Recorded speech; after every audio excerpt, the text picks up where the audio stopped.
Top story. One of the greatest players in the game's history for his time, Sandstorm, has returned to GD after the best part of 18 months of inactivity. Sandstorm was an absolute beast back in 2015 and 2016 when he became the second legitimate Cataclysm victor, and from there on went on to do some incredible things.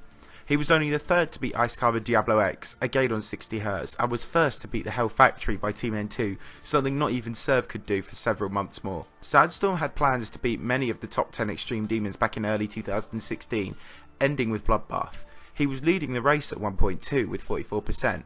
Over the next year he continued playing the level, becoming a complete slave to it. He invested tens of thousands of attempts into it but only managed to get 92%.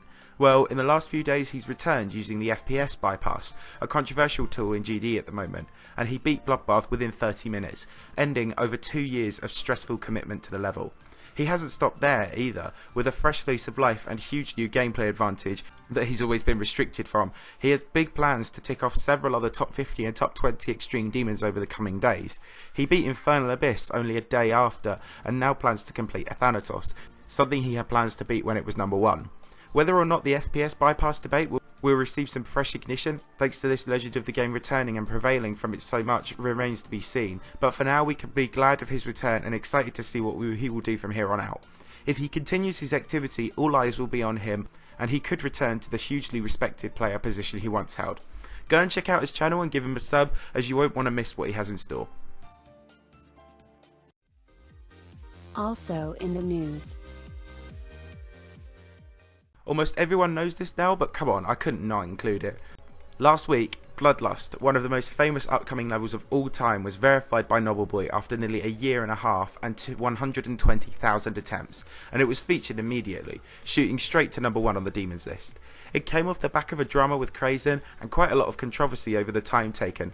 However, what has largely been an unpleasant situation in GD has returned with a happy ending. There is still debate as to whether Plasma Pulse Finale is harder, but over a week has gone and there is still no victor. Sonic currently leads the way with 91% and he should beat it soon. Combined, Scullo and Rampage are all leading the rest of the way, and this has generally become a hugely challenging new demon which has generated views and renewed interest in GD, especially as both Sonics and Knobbelboy race towards 100,000 subscribers as a result of prolific Bloodlust videos. The level has been one of the most fastest grossing ever, getting 50,000 downloads in under 24 hours, and Knobbelboy's verification video is well on its way to 500,000 views in just over a week, having over 36,000 likes already. Generally, this is GD's newest, biggest challenge, and everyone is chiming in the race to beat it, and the community now has good feeling as a result. Knobbelboy has now moved on to other projects, and the future looks bright. Unlike with Yatagarasu, it doesn't seem as if this will be the catalyst for the new update, as RobTob has apologised for it being so slow and said he is working on a bunch of new features for it. However, GD is up and running again as a result, and now the pathway is laid for new, harder challenges and for new players to rise up. Bloodlust is finally out after nearly 2 years in waiting, and you should go and play it. In other news. Temporum, one of the best players with the wave in the history of the game, seems to have unofficially quit Geometry Dash again after recently surpassing 30,000 subscribers. Temporum was one of the first to beat Sonic Wave and was incredibly close in the race to verify it at one point.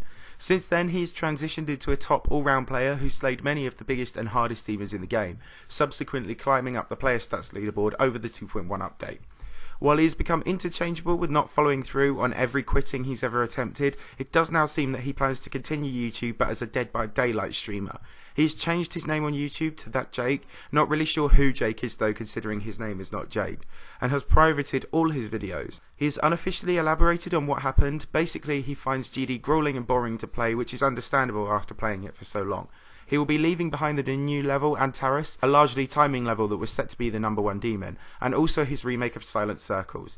He was a huge wave god and has been a very key presence in GD for a long time. I know this is not nearly the first or second time I've found myself saying this, but he will be missed.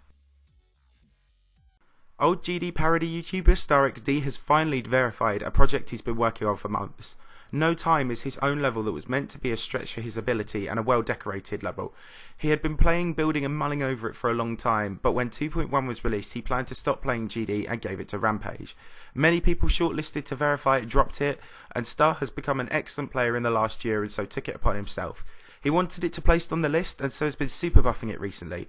He's now verified a version in the last few days he claims to be harder than A Bizarre Phantasm, so all that's needed now is for it to be rated to see where it will place. No Time is out now, and you should go and play it.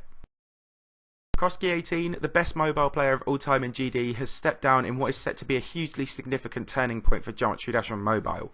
Pacosky had not been uploading much recently, and a few days ago he uploaded a video explaining why. He claimed now in 2.1 the game is just too device dependent. The big new levels lag, and even the featured levels of the current community are hard to handle on mobile.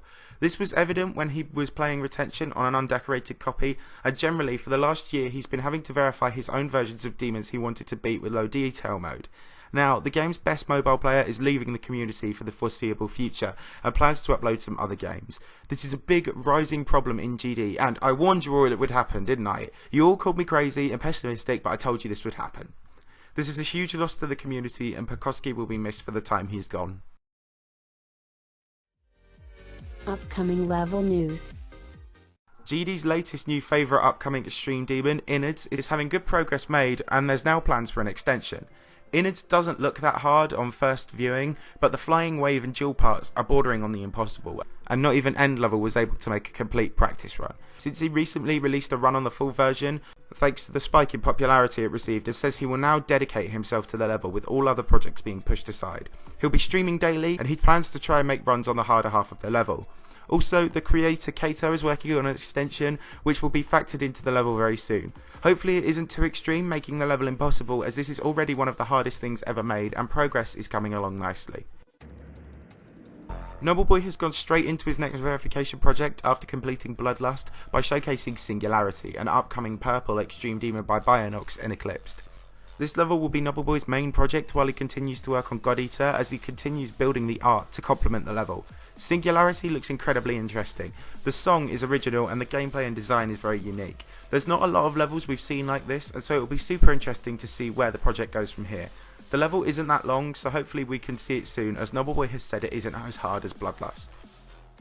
End Level has recently previewed the full final version of his Extreme megacollab remake of Unnerfed Phobos, the buffed and redesigned level Deimos, named after the other moon of Mars. Deimos is widely regarded as being on par or slightly harder than Bloodlust, and it is getting close. Scullo took on the level after End Level quit and now has 81%. We shouldn't be waiting too long for this, and it should be the #1 demon once released. Gaiden Hertuny has revealed his latest megacollab by the TCTeam, Glitch Memories, a megacollab set to be verified by STARxd just like Ocular Miracle. The level is an insane demon and uses a clubstep remix as his song. It is the TCTeam's biggest priority in building right now and has some very interesting throwbacks to old clubstep themed levels such as Icecomb and Diablo X, Tartarus and Red World, hence why it's called Glitch Memories. It is essentially a big mashup of clubstep callbacks. I really like the originality of this project and can't wait to see what it will look like when finished. Yet another great megacollab from Gaiden Hertuny. Top 50 news. Loads of stuff has happened in the top 100 recently. The first and most obvious update is that Bloodlust has been added in first place, a new #1 demon. This pushes Sonic Wave down to third and Yatagarasu out of the top 5. There's been quite a few shake-ups in the top 10 too.